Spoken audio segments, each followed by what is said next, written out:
কর্মে বাধা, সংসারে অশান্তি? মাতৃসাধক জ্যোতিষ ও তান্ত্রিক শ্রী দিব্যজয় শাস্ত্রী 64 যোগিনী তন্ত্র ক্রিয়া ও হোমযজ্ঞের মাধ্যমে আপনার জন্য তৈরি করছেন সর্বরক্ষা কবচ। বিদ্যার জন্য তৈরি করছেন বিদ্যাধারক কবচ, অব্যর্থ ফল দেয়। পেতে হলে যোগাযোগ করুন 6292235677 এই ফোন নাম্বারে। নমস্কার, প্রত্যেককে স্বাগত জানাই তন্ত্রের আলোয় অনুষ্ঠানে। দেখুন, আমাদের জীবন আমরা প্রত্যেকে আমাদের ইচ্ছে মতো কাটাই। সেক্ষেত্রে দেখা যায় যে কারো কারো ক্ষেত্রে কেউ হয়তো মাসে 1 লাখ টাকা ইনকাম করছে, তবুও তার মাস গেলে তার সংসারে একটা অনটনের ছায়া পড়েছে। আবার কেউ হয়তো মাসে 15,000 টাকা ইনকাম করছে, কিন্তু তার সংসার দিব্যি চলে যাচ্ছে। ওই যে আমাদের জীবনযাত্রা বা আমাদের যে জীবন বোধের ওপর কিন্তু অনেক কিছু নির্ভর করে থাকে। কিন্তু একটা কথা সর্বক্ষেত্রে সর্বযুগে প্রযোজ্য, সেটি হচ্ছে মানি ইজ হানি, মানে টাকা হচ্ছে মধুর মতো। এবং তাই আমাদের বেঁচে থাকতে গেলে কিন্তু অর্থের প্রয়োজন অবশ্যই আছে, কিন্তু সেই অর্থকে আমরা কিভাবে লক্ষ্মী রূপে আমাদের জীবনে সঞ্চয় করে রাখতে পারি, সেটা কিন্তু একটা বড় জায়গা।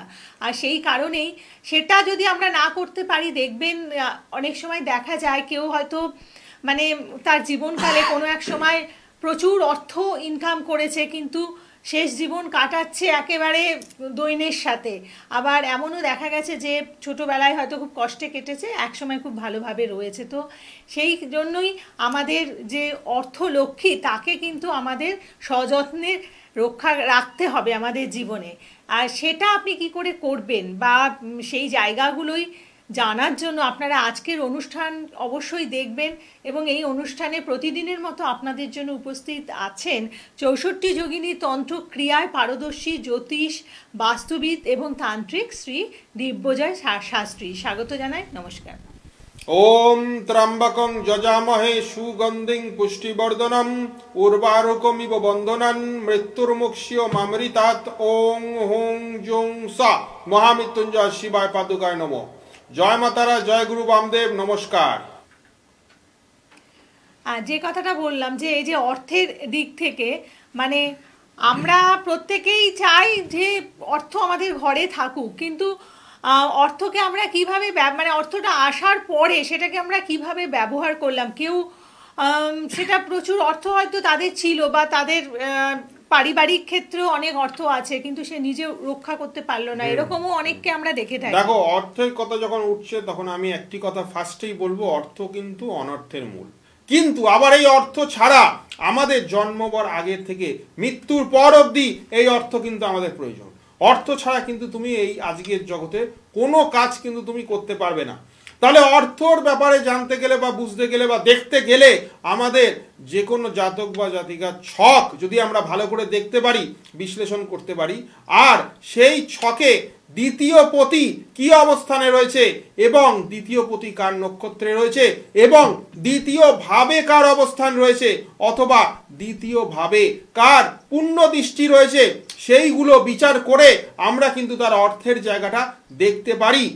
এর সাথে সাথে দেখতে হবে যে কোনো ছাটে বা যে কোনো চাটে বা ছকে আমাদের দেখতে হবে যে বৃহস্পতির অবস্থানটা কোথায়, আর দেখতে হবে শুক্রের অবস্থানটা কোথায়।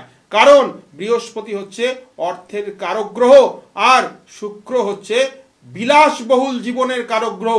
কাজী এই দুটো যদি ভালো থাকে তাহলে তার যেমন অর্থ প্রাপ্তি হবে তেমন তার জীবন কিন্তু বিলাসবহুল বা লাক্সারিয়াস লাইফ কিন্তু সে একটা লিড করতে পারবে। কাজী আমরা এই দুটো গ্রহের অবস্থান কিন্তু দেখব, তার সাথে সাথে দ্বিতীয় পতি এবং একাদশ পতির কিন্তু একটা কানেকশন যদি হয়ে যায় তাহলে কিন্তু সেই জাতক বা জাতিকা প্রভুত্ব অর্থ কিন্তু সে রোজগার করতে পারে।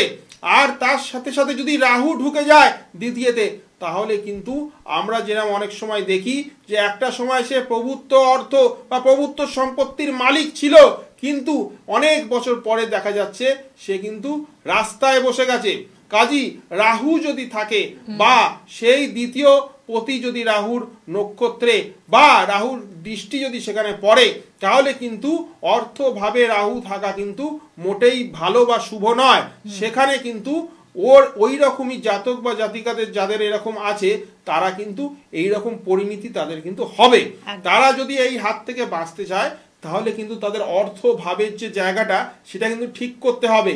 সাথে সাথে ধন প্রাপ্তি কবচ, যেটা 64 যোগিনীর ক্রিয়ার মাধ্যমে আমরা করি, ধন প্রাপ্তি কবচ, সেইটা যদি তারা সংগ্রহ করে ধারণ করতে পারে, তাহলে কিন্তু আমি এটা বলতে পারি যে কোনো সমস্যাই থাকুক, সেই সমস্যা থেকেও কিন্তু তারা কিন্তু অর্থ প্রাপ্তি কিন্তু তাদের হবেই, সেটা কিন্তু আটকাবে না। কারণ যোগিনীর শক্তি, পূর্ণ ফল প্রাপ্তি 100% কিন্তু তারা কাজ পাবে।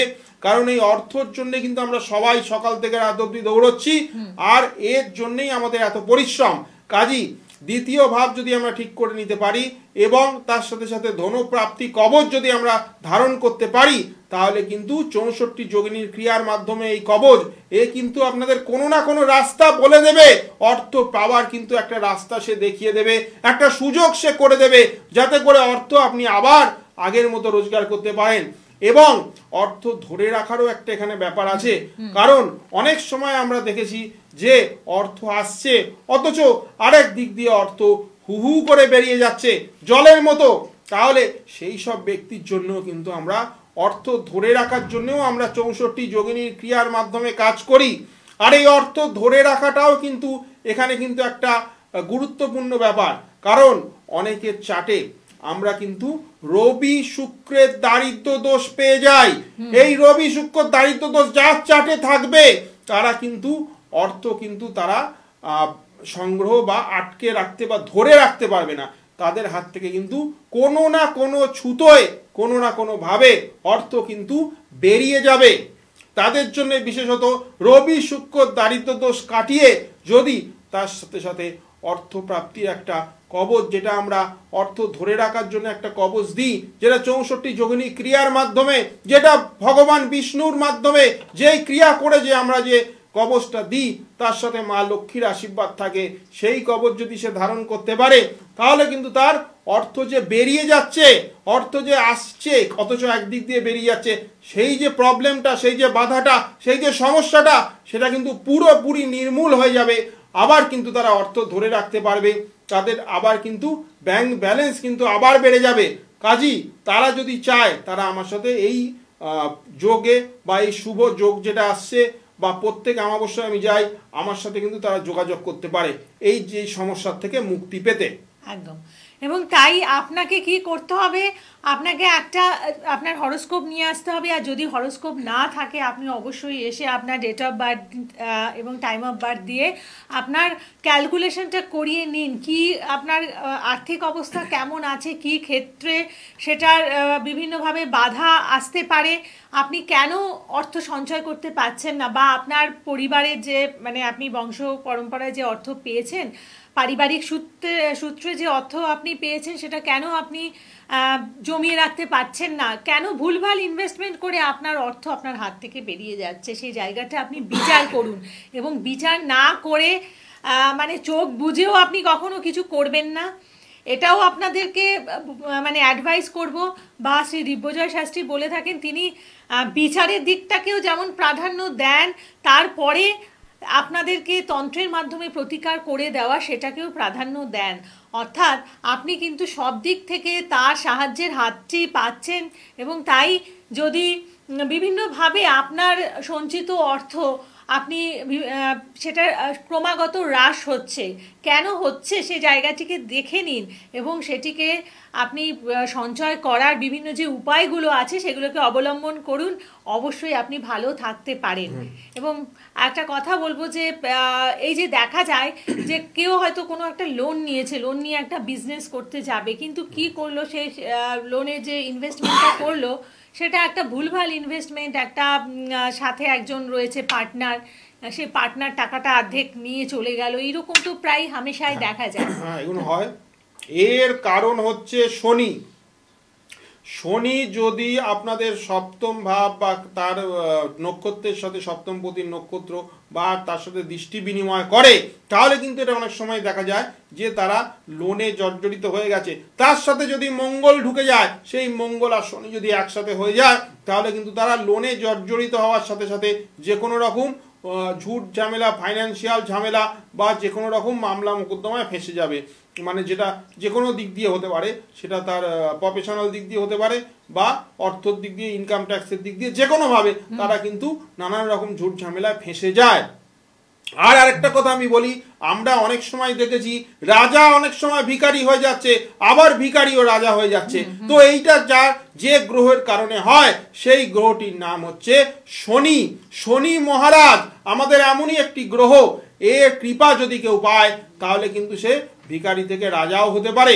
কারণ এই যে শনি মহারাজ যাকে দেয়, তাকে জীবনের শেষ দিন, শেষ ঘন্টা অবধি সে দিতে থাকে, তার কিন্তু দেওয়ার কোনো শেষ হয় না। আবার এই শনি যার থেকে নেয়, তার থেকে এতটাই নিয়ে নেয়, সে যে গাড়ি বাড়ি, বড় বাংলো, নিজস্ব সব ফ্ল্যাট জমি সব সে ছেড়ে দিয়ে তাকে কিন্তু রাস্তায় বসিয়ে দেয়। কাজী শনি মহারাজের এখানে একটা বড় ভূমিকা রয়েছে। আর শনির সাড়ে সাতিতে কিন্তু শনি মহারাজ প্রচন্ডভাবে অ্যাক্টিভ, আর সেই শনির সাড়ে সাতিতে কিন্তু অনেকেই রাজা থেকে ভিখারি হয়ে যায়। এইটা কিন্তু আমি প্রচুর জায়গায় প্রচুর মানুষের ক্ষেত্রে দেখেছি। কাজী শনির সাড়ে সাতি যদি আপনার চলে, তাহলে কিন্তু এটা অতি শীঘ্র কাটিয়ে নেবেন। আর তার সাথে সাথে 64 যোগিনী ক্রিয়ার মাধ্যমে একটি শনিদেবের কবচ যদি আপনারা ধারণ করতে পারেন, যার মধ্যে মা কালী বা দক্ষিণা কালীর শক্তিও থাকে, সেইটা যদি ধারণ করতে পারেন, তাহলে কিন্তু এই শনির যে প্রকোপ, যে খারাপ প্রকোপ, যে নেগেটিভ যে এফেক্ট, তার থেকে কিন্তু আপনারা পুরোপুরি মুক্তি পাবেন। আবার আপনারা নিজের কর্মজীবন কিন্তু আগের মতো চালাতে পারবেন, আর অর্থ কিন্তু রোজগার করতে পারবেন। আর একটা কথা বলে রাখি, মামলা মোকদ্দমা ঝুট ঝামেলার ক্ষেত্রে আমরা বগলামুখীর একটি ক্রিয়া করি, তার সাথে সাথে যদি 64 যোগিনীর ক্রিয়া আর একটা করে দিই, তাহলে কিন্তু আপনারা এই মামলা মোকদ্দমা থেকে শুধু নিষ্পত্তি নয়, এর থেকে কিন্তু 100% জয়ী হয়ে বাড়ি ফিরবেন। কারণ 64 যোগিনীর শক্তি যেখানেই থাকবে, সেখানেই কিন্তু আপনাদের সে পূর্ণ ফল দেবেই। কারণ যোগিনীর শক্তি মানেই হচ্ছে পূর্ণ ফল প্রাপ্তি। একদম। এবং তাই মা দুর্গা যে শক্তিতে তিনি শক্তিময়ী হয়ে উঠেছেন, 64 যোগিনী যার সহচরী, সেই শক্তি রয়েছে 64 যোগিনী তন্ত্রক্রিয়ায় তো মহাশক্তি।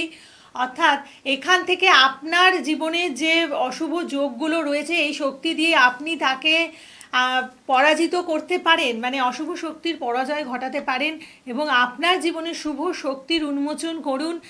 আপনারা এসে যোগাযোগ করুন, একদম সমস্যা নিয়ে বসে থাকবেন না, যত তাড়াতাড়ি সম্ভব পারুন আপনার জীবন থেকে সেগুলোকে একেবারে সরিয়ে ফেলুন।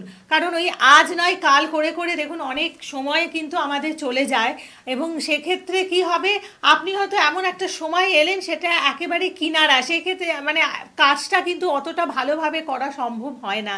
তাই সময় থাকতেই আপনারা আসুন এবং এই যে শক্তিশালী তন্ত্রক্রিয়ার প্রয়োগ করুন, সঠিক বিচার করুন, নিশ্চয়ই আপনি ভালো থাকতে পারেন। কারণ যেমন আমাদের কবিগুরু বলেছিলেন না, সংকোচেরও বিহ্বলতা নিজেরই অপমান। তো সংকোচ করলে পরে আপনি নিজেই অপমানিত হবেন, একসময় নিজেই হেরে যাবেন। তাই সব রকম সংকোচ আপনার জীবন থেকে সরিয়ে ফেলুন, সত্তর যোগাযোগ করুন, নিশ্চয়ই ভালো থাকতে পারেন। এবং শনির সাড়ে সাতির মতন একটা যোগ, কখনোই এটা বলে আপনাদেরকে ভয় পাওয়ানো নয়, এটা আপনাদের সজাগ করে দেওয়া।